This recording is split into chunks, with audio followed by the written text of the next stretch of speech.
in the mid-60s.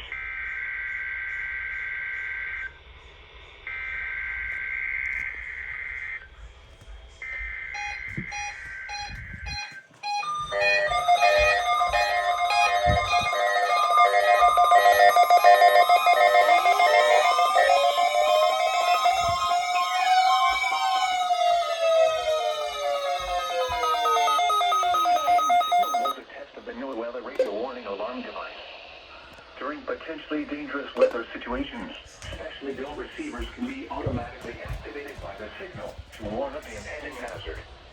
Tests of the signal and your receiver's performance are normally conducted by the National Weather Service each Wednesday between 11 a.m. and noon. If there is a threat of severe weather, the test will be postponed to the next available good weather day.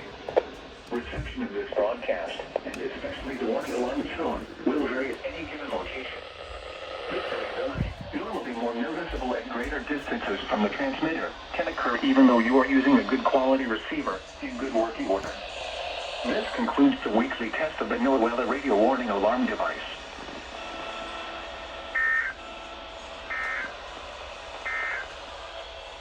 Here's your forecast.